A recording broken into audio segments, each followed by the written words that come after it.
আর যারা আল্লাহ তাআলার উপর বিশ্বাস স্থাপন করবে তাদের জন্য একটি উত্তম আদর্শ বনে যাওয়া।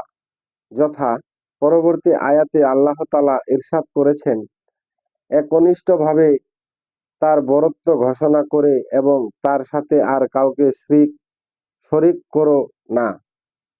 এরপর আল্লাহ তাআলা বলেন, দৈহিক অর্থ শরীর ও কাপড় চোপড়ের পবিত্রতা অর্জন। কেননা যে ব্যক্তি আল্লাহর সামনে দণ্ডায়মান হবে তার জন্য এটা শোভনীয় নয় যে সে অপবিত্র ও নোংরা অবস্থায় দণ্ডায়মান হবে। আর এখানে প্রকৃত পক্ষে যে পবিত্রতা উদ্দেশ্য তা হচ্ছে যাবতীয় শিরক ও পাপ কর্ম থেকে বিরত থাকা এবং উত্তম চরিত্রে ভূষিত হওয়া।